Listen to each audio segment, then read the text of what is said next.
Good morning.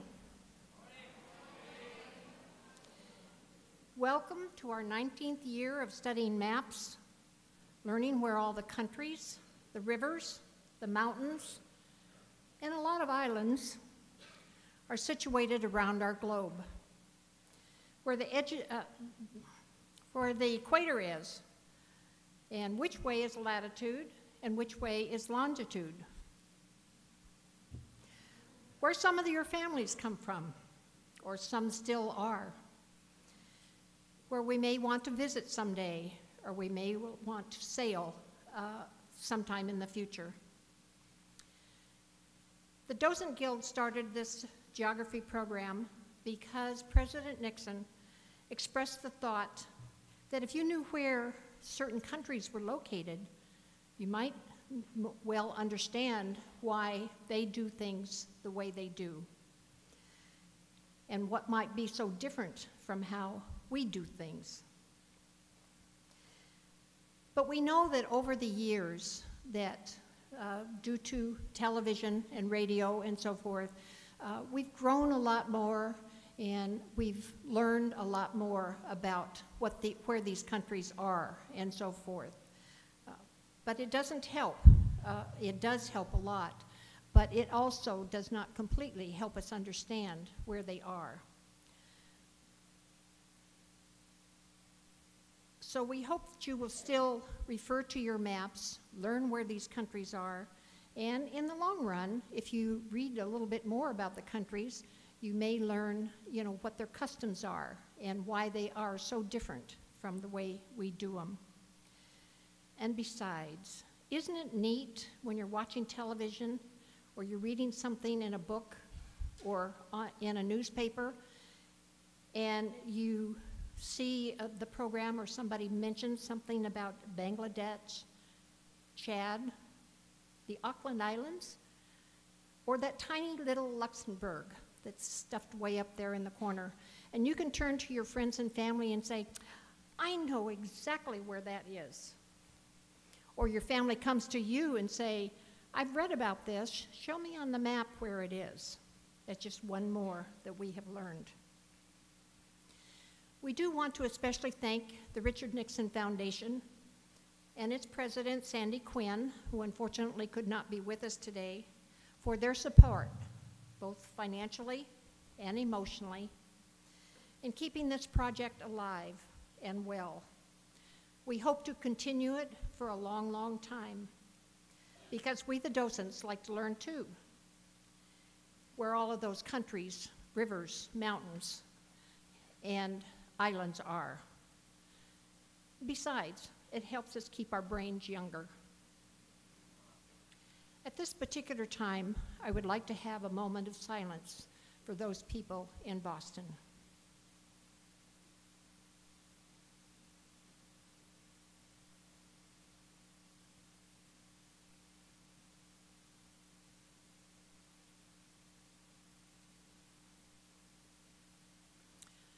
Our thoughts and prayers go out to all of those families in that area. At this particular time, we'd like to have the Pledge of Allegiance, and it will be led by Kalen Stupin. He is a student in the Community Home Education Program that we also test. Stupin?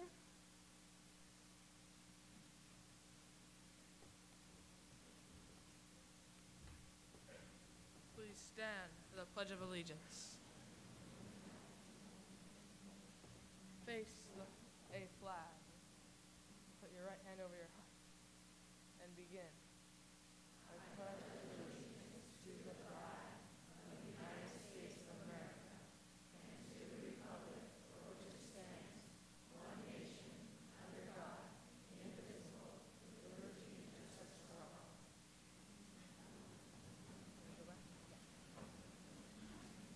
Thank you very much, Caleb. At this particular time, we'd like to have our welcome and of not only our students and parents, but of our speaker. Chris Nordick is standing in for Sandy. He's our marketing director for the Richard Nixon Guild.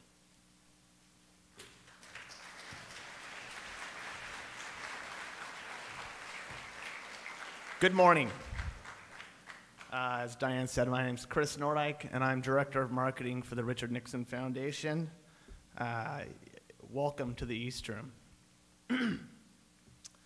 You're here because you've demonstrated an extreme knowledge of world geography, which is a feat that you should absolutely be proud of.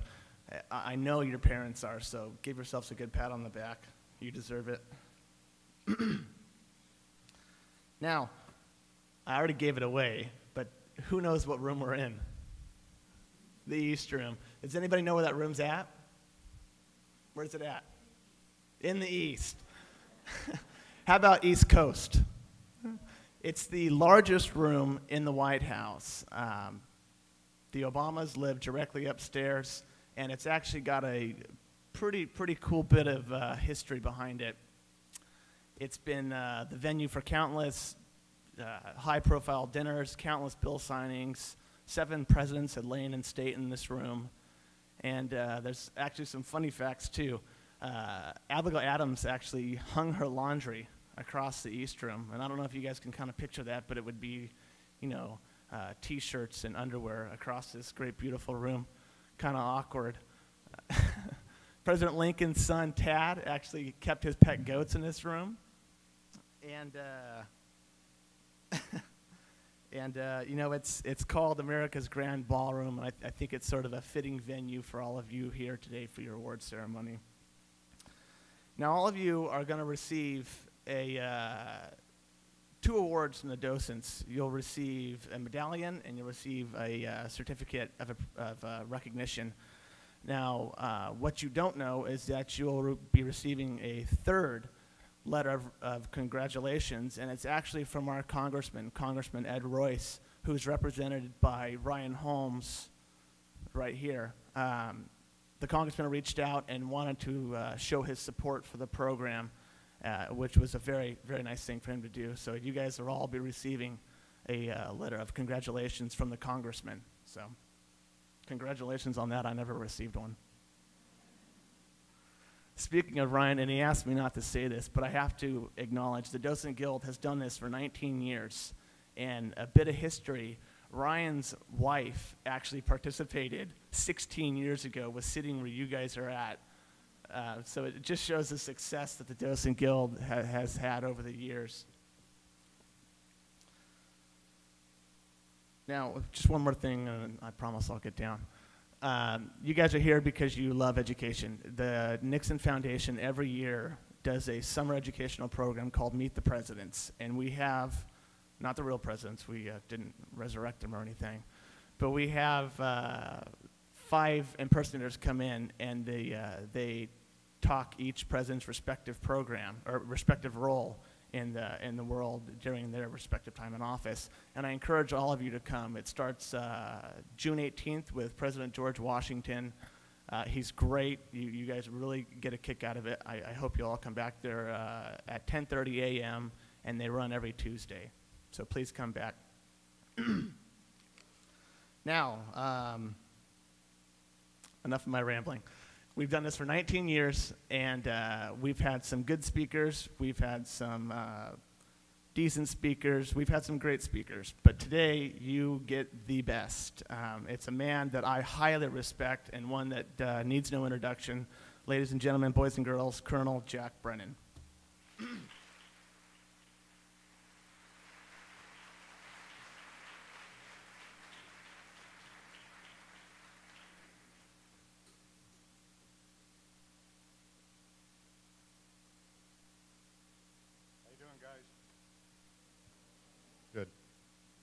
I know you're going to think, who does this guy think he is? He went to the Republican National Convention, and he saw Clint Eastwood talk to a stool. Are you going to think I'm Clint Eastwood? I'm way smarter than Clint Eastwood. I'm going to sit on the stool. You know, Mr. Nordyke could have read a long list of things that I've done in my life. He could have told you that when I was in middle school, I was never late for class. He could have told you that in high school, I drove to school in the last 2 years, never got a speeding ticket. Could have told you I joined the military and got 2 medals for never getting lost in the Pentagon. That in later life, I drove the 91 freeway with accident-free, all of those wonderful things, and you don't care.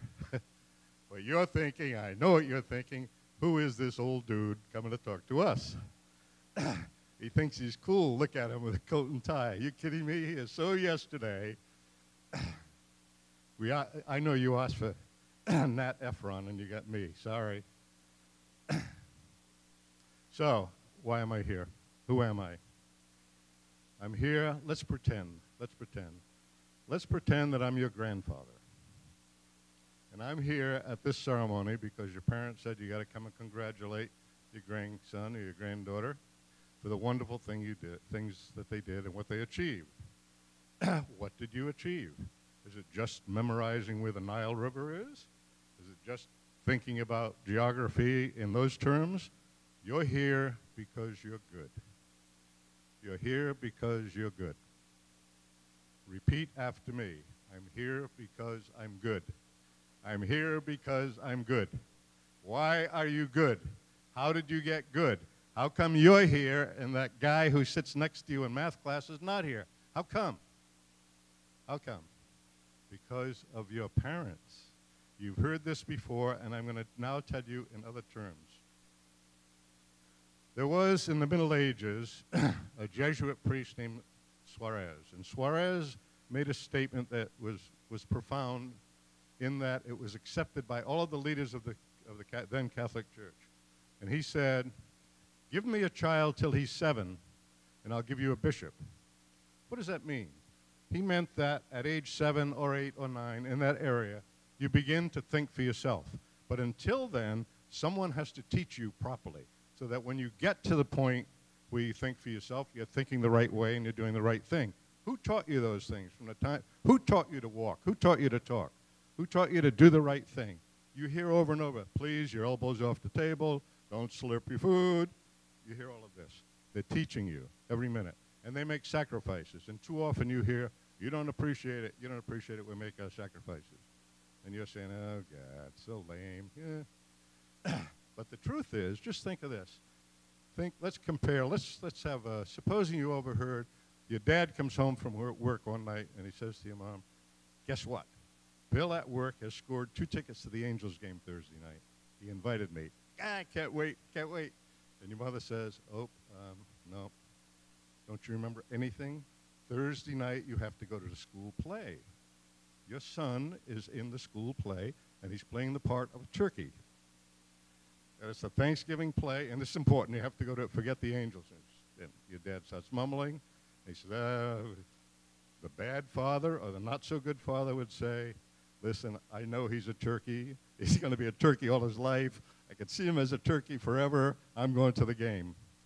The good father, your father, says, all right. He grumbles, and he goes and tells you, after he sees you perform as the turkey, that someday for sure you're going to win an Academy Award because you are good. And he tells you you're good. And now, let's go back to what Suarez said. He's been teaching you, your parents been teaching you until you're 7, 8, 9 years old.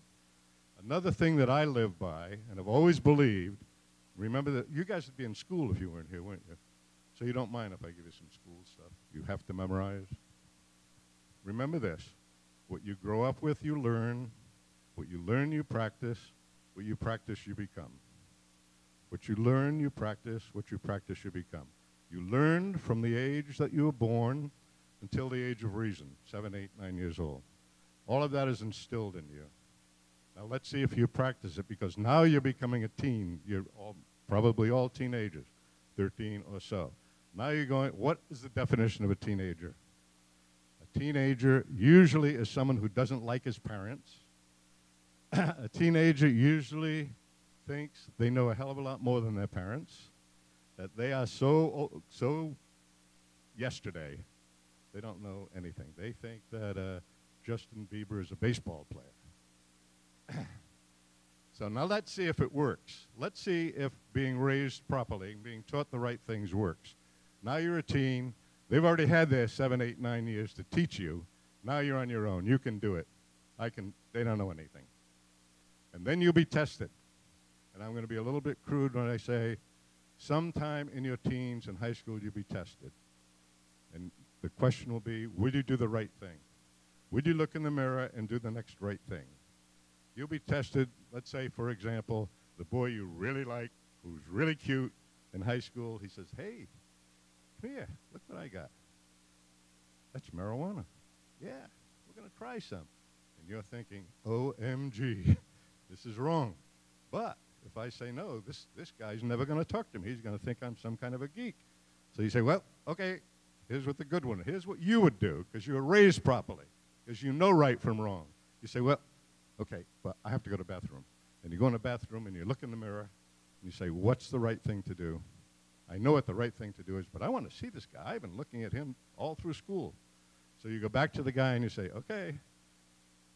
And the guy lights this marijuana cigarette and you say, oh my God, are you sure you didn't buy some weed, some crap, that's terrible. Tell me when you can afford good stuff. Goodbye.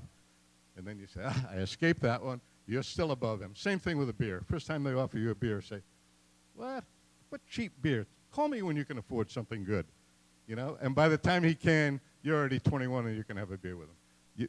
It's just a matter of making the right decisions, and you would not make the right decisions unless you were taught that. When you look in that mirror, you look at yourself and you say, what is the right thing to do? I know the right thing to do. Now let me see how I'm going to do it while still saving face and still being, you know, the one he admires and adores. So those are the tests for a teen, and they will continue. And you'll still think you're way smarter than your parents, and guess what? You're doing the right thing because of what the parents taught you. I'm not saying you have to go, you know, tell them how wonderful they are every day. They are, and someday you will tell them that. But, yeah, be normal now. Just, you're here because you're good. You were raised properly, not just because you're smart, because you know how to make the right decisions. So, let's see if that worked. Who is this dude again? Let's see if it worked for me. Who am I? How was I raised? I was raised in a small mill town in Massachusetts. While I was very young, this mill town almost went broke. Everyone moved out because it was so much cheaper to produce things in the South. So I lived in practical poverty and no money.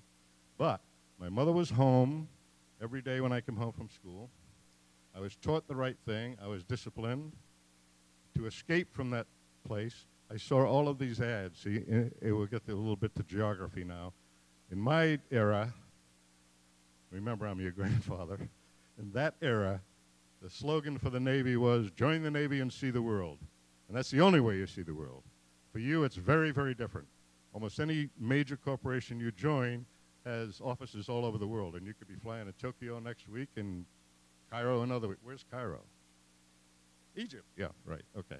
But this is what's going to happen to you, and you're prepared for it, and you will be prepared for it. But in my case, I paid my way through college working in one of these mills. I was a college guy. Everyone else was immigrants. I was the only one who could speak English. Was on the 5th floor, run up, you know. Anyway, you do those things. You say, so what would you? But did it work for me? Well, now I'll tell you who I am. And I don't want to sound like I'm boasting, and people here know me, don't know that that's not true, but just to prove a point. I am a retired Marine colonel. I commanded the artillery at Quezon, which was the biggest battles in Vietnam. I was wounded in action, decorated for heroism and leadership. Became the first person ever to have the honor of being named a Marine Corps aide to a president. Was Chief of Staff to President Nixon after resignation. Was on President Reagan's Council on Physical Fitness and Sports. Was President George H.W. Bush's Director of Operations in the White House. Was retained by President Clinton to be Director of Operations in the White House. Worked also with President Ford and to a degree with President Johnson. I have 3 children, 8 wonderful grandchildren. And my greatest accomplishment, 2 years ago, I took my grandchildren to Italy without their parents. It's great. It was great. So that's how so did it work for me? It worked for me to this degree. I was instilled not with money, never owned a house growing up, lived in a tenement house, lived in an old storefront that my father converted. 2 of us sleeping in each bed, each brothers. And, you know, it was, I never knew poverty because I didn't know I was poor, because just didn't. Just everyone around me was, I guess. So anyway, we get to this point. My point in telling you this is you can do it, and you can do it especially because you're raised properly, you will continue to be, you know the right thing to do. So let's tie this to a little bit of the geography for which we're here. How can I get involved in geography? When I was Marine Corps aide to the President, I'll tell you some of the things our office, the military office, where the aides was responsible for. We were responsible for Air Force One. We were responsible for Marine One and all of the helicopters. Air Force One and all of the planes. We were responsible for the fleet of cars. Then we had a yacht. We were responsible for Camp David. We were responsible for the White House staff mess. We were responsible for all protocol, all liaison with the Defense Department matters other than policy and strategy, all ceremonies. What else? Just went on and on and on. And we were always with the President, one of the three aides, Navy aide, Army aide, and myself. One of us was always with the President. Now I'll tell you what determination and being raised to know you're good and know that you can do things. Little things happened in my life that when I was first selected to be, first of all, I'll tell you a little bit about geography as a Marine. I joined the Marines and I see all the posters, I'm going to see the world. Here's how I saw the world. 6 months in Guantanamo Bay without my family during the Bay of Pigs. 1 year in an island of Okinawa without my family, living in a Quonset hut. Quonset hut's a tin building. 1 year in Vietnam, living under a tent or in a foxhole. That's in the first 8 years of my military service. The others were plush duty, like the desert base at 29 Palms, and then as an exchange officer teaching at Fort Sill, Oklahoma, in the plains of the desert where the wind came sweeping down from Canada. In any event, at the end of this 8 or 9 years, I finally was given a plush job. You are going to be the assistant naval attaché in Madrid, Spain. Wow. And Madrid is one of the very few places a Marine can bring his family. So I was all set. My wife and I started learning Spanish and teaching the kids about Spain. And pretty soon, President of the United States said, we're spending too much money overseas. Let's get rid of some of these military posts. So my job was eliminated, and I never got to Spain. So here I was in limbo again until one fateful day in December, because November 1968, Richard Nixon was elected president. Richard Nixon was in the Navy in World War II and served with Marines, and he said, I want one of my aides to be a Marine. Marine Corps had no idea what to do. So they said, send one guy from each branch of the Marine Corps, one who's in artillery, one who's in aviation, one who's in infantry, one who's communication. There's 17 of us. And on paper, a lot were eliminated, and it wound up with 2 guys going to be interviewed at the Pentagon to see who is going to be the first ever Marine Corps aide to a president. And this general came out of the office, out of the Secretary of Defense office. He says, okay, this job entails an awful lot of travel, and it should be a bachelor. Which of you two is a bachelor? And the other guy said, I am. He said, well, I'll tell you, one of your big responsibilities is all of the helicopters in Marine One, and one of you is an aviator. Which one of you is the aviator? The other guy said, I am. And I said, oh, shucks. I came this far, and I liked politics. I grew up in Massachusetts when John F. Kennedy was running was my senator and ran for president. I was just really involved. I loved it. And now I got this far. But as a courtesy, they said, come in and be interviewed anyway. I didn't give up hope. I went in and did my thing. And the next morning, they called me from the Pentagon. They said, you know, when you were interviewed, we heard bands playing. You're the first Marine Corps aide to a president. And that's how it started. Very soon into my tenure, we had a naval aide who later became head of the Naval Academy twice, a 4-star admiral, head of the Pacific Fleet. We had a tall, handsome African-American Army lieutenant colonel. And this, on the very first trip President Nixon took out of the country, they picked the tall, handsome African-American aide to go with him. And I was really disappointed, and I just went to my boss, who was an Air Force general, and I said, you know, you picked him, or the president picked him. Someday you'll pick me. I will be the best aide. That's all. And I let it go. And then I kept doing, and never, you know, a little disappointment, but you keep going, you keep going, you keep going. And this happened several times in my career. Back when I was in the Marine Corps, active duty days and doing things in the Marine Corps, I was an exchange officer with the Army and a Marine teaching Army students. Near the end of my tenure, Vietnam was going on strong. The head of the school said, every general officer has to get an orientation on artillery, before they go to Vietnam. They've been away from it. They've all been on staff jobs. Brennan, you put together a 2-week course orienting all these generals. I did that, and I thought I knew my stuff. I got to Vietnam. They said, nope, you're going to an intelligence job. I said, no, I'm not. And I found a way to get in front of the guy who was the head of our artillery regiment and said, listen, I know more artillery than any guy you've got, and if I don't, I'll shut up, and if I do, you got to take me.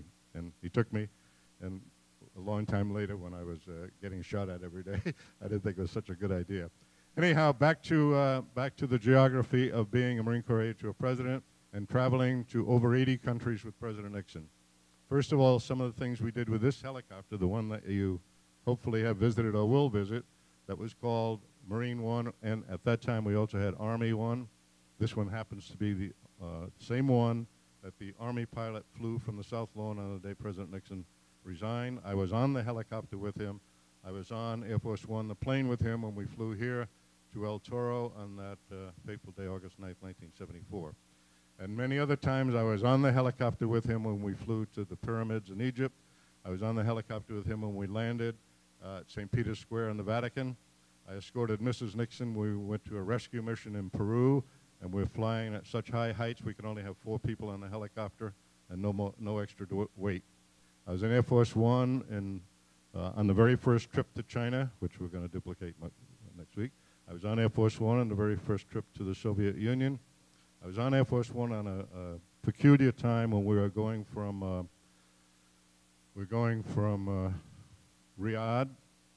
Jeddah. Where is Jeddah?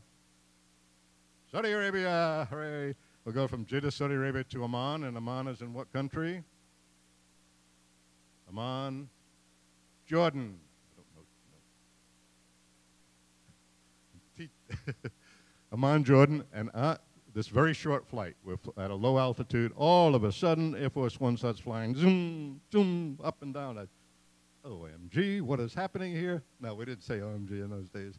In any event, I crawled from the staff compartment, and I'll describe the plane in a minute, up to the cockpit and yelled at the pilot, what in the world are you doing? He said, they're MiGs all around us. Well, MiGs were Soviet-built jets. And of course, Syria was associated with Russia. So our pilot was thinking we're being attacked by the Russians. In fact, it was an honor guard, but no one told him. So stuff like that happened all the time. Air Force One is configured with a very nice the old Air Force One, they're both. Now there's 747s, as you know, which are even much more plush. But ours was designed by Mrs. Nixon, and the interior design was by Mrs. Nixon, and she approved all of the seating, et cetera. So there was a compartment for the president. There was a small conference room on the plane. There was a staff compartment where we all worked. There were just 12 seats for guests, all separated compartments, and then a compartment for the press, who had to travel with us, and then a compartment for Secret Service, and that's all. Just a very short number of people compared to a regular 707, and we flew all around the world in that plane, later replaced by a 747, which is now the Air Force One of our president. The helicopter has flown, as I mentioned, in many, many places in the world, but we also had to be flexible in my job. We had to be flexible to this degree. Once President Nixon called me to his private office, which was in the Executive Office Building. The Executive Office Building is where most of the people who say they work in the White House actually work, and it's a big office building right next door to the White House. And he called me to that private office, and he said, it was just like now, gas prices are so high. People were lines at the pump, and he knew he'd be criticized, and it bothered him if he took Air Force One and flew to a vacation for Christmas. They said, I don't want to do that. So all these people are in gas lines, and here I am wasting the taxpayers' money by taking Air Force One on a vacation over Christmas. He said, you find a way to go so that we can go commercially, and don't tell anyone. So that, you say, well, so what? I'll just go buy plane tickets. But no, it's not that easy. First, there's security involved. Second, the president is required by Congress to be in communications with the Congress at all times. So you have to have presidential communications, and it should be secure voice communication. Secure voice being what you say on the phone is garbled in the air so it can't be intercepted and comes out clear. I said, oh, how are we going to do this? So I called the president. What would you do? What would you do? You can't just go buy a ticket now. I called the president of United Airlines. I just figured out who he was and called him and told him who I was and what I wanted to do. And he just kept saying yes, yes, yes. And I hung up, and about 10 minutes later, the White House phone rang. I was at home, it was at Thanksgiving. The White House phone rang, and he said, "This is Mr. Ed Carlson. Is this," at that time, Lieutenant Colonel Brennan, whatever I was. I said, "Yes." He said, "I just want to be sure you are who you say you are." He said, "Okay, let's go to work." And so we made it happen. We made it happen by, he gave me all of the schedules of all of his planes, and one of them was deadheading, that means no one on it, from Miami to Washington. I said, "That's the one." So I sent a fellow White House Communications Agency, which our office also supervised. I sent a White House Communications Agency down and said, "Put the secure voice, put the communications on this plane." You had to take a panel off the plane to put the antenna on, put it back on, flew it. He was the only passenger on it, going from Miami to Washington, did some talking, made sure it checked out, called me, said everything's okay. They landed, the plane was ready to take off. I said, "Okay, Mr. President, we're ready to go." The family came out. Then I told the press secretary, who tried to kill me. Then I told Secret Service, who really tried to kill me, because they didn't have their change of clothes and all this stuff. So we all just went out to the airport and got on a plane and made it out here to El Toro. And I made the arrangements for the pickup while we're on the plane. Other flexible times, once we're in Reykjavik. Where's Reykjavik? Reykjavik? It's Iceland, in Iceland.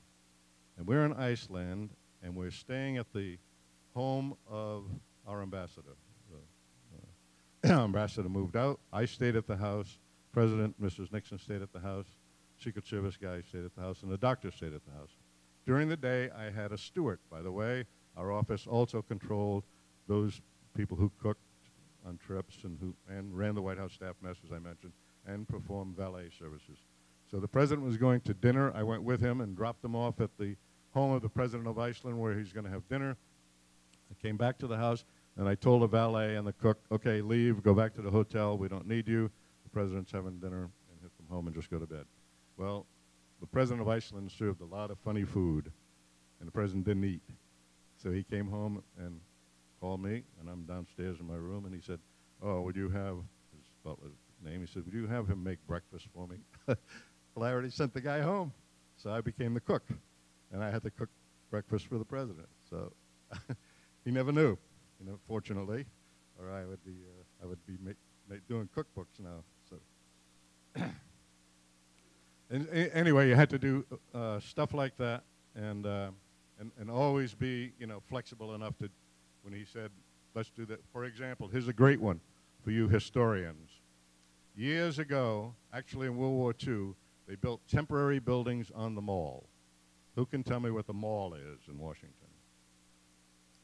The mall is the area between the Lincoln Memorial and the Congress, and where the Congress is, and in the middle of it is Washington Monument. And then on one side, forming the cross, is the Jefferson Memorial, then the White House. All around the Washington Monument were temporary buildings that were used in World War I and continued up. They just put them up saying, "We need a place for the military." And then, for the most part, the Navy was there, and all the Aviation Command, the Naval Air Systems Command it was called. And on our very first trip out of the White, and it was also, they remained up. And this is 1969, and I remember, I'm frightened to death. My very first trip out of the White House with the president, he's sitting on the helicopter in this seat, and I was sitting adjacent to the wall, right across from him. And he looked down and he said, "Look at all those ugly old buildings on our beautiful Capitol grounds." He said, "Why are they still there? I worked in those in World War II, and they were temporary then." And one of the staff members, a guy named John Ehrlichman, said, "It's because no presidents had the guts to tear them down." Well, he knew there were military buildings. He turned to me and he said, "Tear them down." And I said, "Oh, really? Tear them down?" I mean, that's kind of a pretty big task for a Marine major.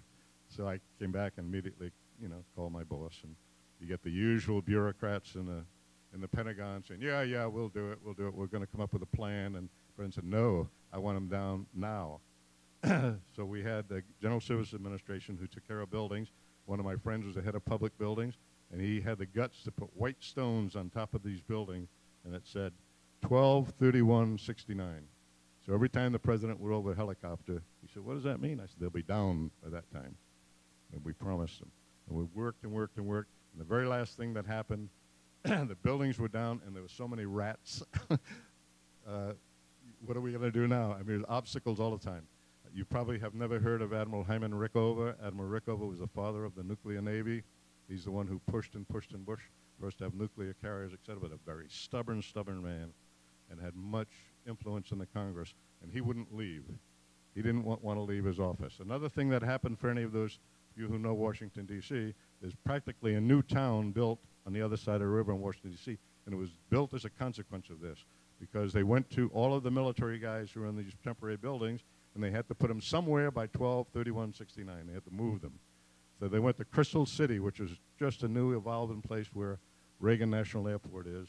And a guy was developing buildings. He said, you have these buildings ready by 12/31/69, and I'll rent them all. And that's where the Naval Air Systems Command is to this day. Rented all of those buildings and started this new town. So you had to be flexible, you had to be ready, and you had to have been raised properly. Okay, you guys need to start asking questions before you go to sleep. Who has a question? Be careful now, because if you don't, I'm going to start asking you questions. I'll make you stand and come up here and answer them. Yes, sir. Very good. He said, of all the places you've been to, what is your favorite? I don't want to be facetious. My favorite is the United States, of course.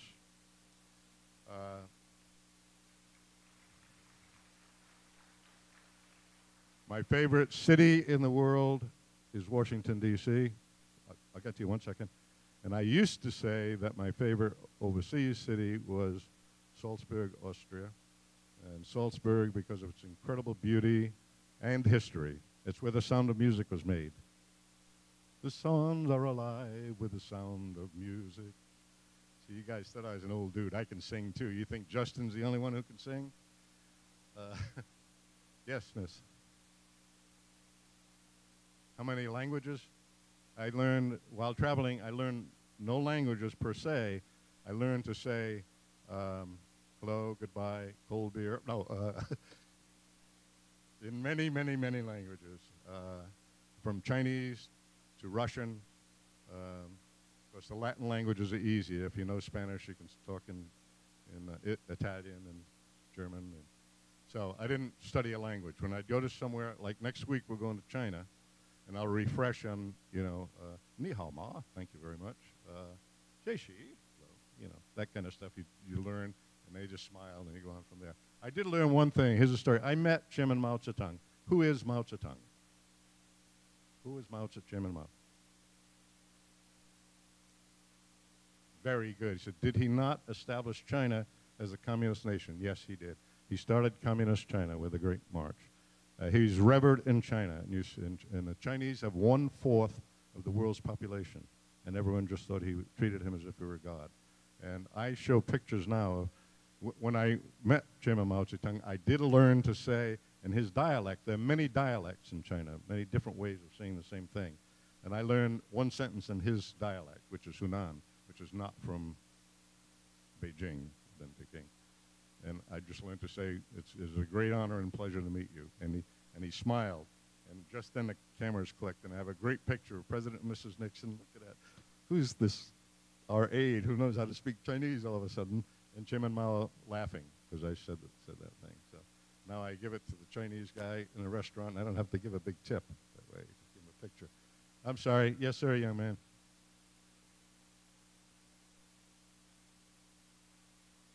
I'm sorry, what is the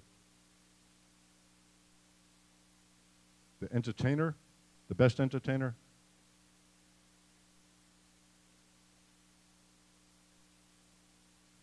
The most entertaining room. Oh my gracious. What is the most entertaining room? Well, the East Room, this room, is when most of the entertainment happened. I'll tell you a little bit about entertainment in the East Room. This is a replica of the East Room. This is larger than the actual East Room. This is 1/3 larger than the actual room. But everything is the same otherwise. So the decor, the chandeliers. There were times we'd build a stage. Most of the time we built a stage under this chandelier. And sometimes there were dancers. And sometimes we had to take the chandelier down so a dancer wouldn't hit his or her head when they're kicking. I'll tell you a couple of stories about entertaining in the East Room in the White House. When an entertainer came, let's see, who would you guys know? Do you know who Sammy Davis Jr. is? Yeah? You know who Johnny Cash is? Ah, he's more popular. Let me tell you a Johnny Cash story then. Always the entertainers would come early in the morning, and we would host them. And I would meet the entertainer and bring him on a tour of the White House with his entourage, usually his wife and one or two others, usually often he and his wife. And I'd bring them on a tour, and I would always say to them, would you like to rehearse? And they were entertaining that evening, let's say after a state dinner. And very often they'd say, love the chance to rehearse. I want to get used to the room, the acoustics, et cetera. We'd have the room all set up, and I'd say, all right, we're all set to rehearse at 1 o'clock. I would then go to all of the pretty secretaries and invite them. No. Anyway, I would invite a lot of the White House staff and say, okay, we're going to fill the room so that, and they were thrilled to be able to see. So Johnny Cash had just, as you probably know, had a substance abuse problem, and he had just married June Carter. And June Carter was also a great singer, and she was part of the Carter family singers. Her mother led the sisters, and they had just gotten married, and she obviously was in charge. As he said almost not a word. He just really acted like he was really afraid and just didn't want to do anything wrong, and he's quiet, quiet. Finally, I was going to show them they were going to stay in the White House on the same floor where the president, above where the president stayed, the president's family lived. And I got on the elevator, and he looked at me and he says, you got a cigarette? He just wanted to try to chill his nerves with a cigarette. But he did a fabulous job. Sammy Davis Jr., I'll tell you a story about Sammy Davis Jr., which is a little bit above it. But Sammy Davis Jr. drank a lot. People never knew it until much later in his life. And I took him on a tour, and he was jiving with everybody and slapping high fives and on and on. And he said, I want to see the people who serve.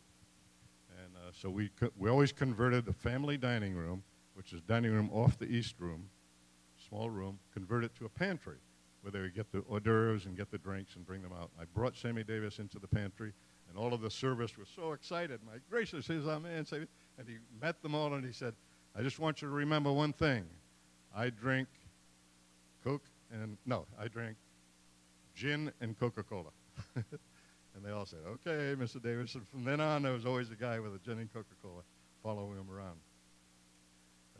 Later, he realized that he drank too much, and he stopped drinking. And anyway, that's the room where the entertainment is. I don't want to go on too long without getting other questions. Let me tell you some of the other exciting things that happened in East Room then. We had the All-Star baseball game. The All-Star baseball game was in Washington, D.C., and I don't remember the year, but let's say 1969 or 1970. And so President Nixon invited every baseball Hall of Famer to come to a party at the White House, and all the players who were in the All-Star game, and also at that time some of the football heroes around Washington. And the Washington Redskins coach then was Vince Lombardi, who's revered in football circles. And the only time I ever imposed, I went to this as a guest because they were all my heroes. And the man I grew up with, who was my hero, was Ted Williams. And Ted Williams was at the party, and I saw him chatting with Vince Lombardi. And the only time I ever did this in the White House, I asked for both their autographs. And I have Ted Williams on one side of a card and Vince Lombardi on the other side of a card. And my kids have been trying to steal it from me ever since. Okay, what else? Okay, some overseas stuff. I'll tell you, I don't know how long I'm supposed to go on. You guys had enough? Okay. Thank you.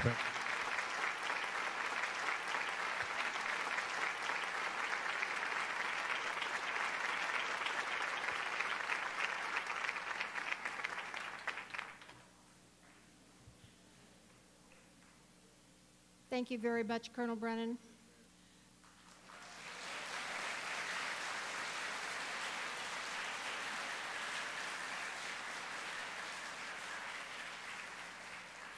some great stories that we've learned about the White House and the trips that the president took. All right, at this time, we'd like to have the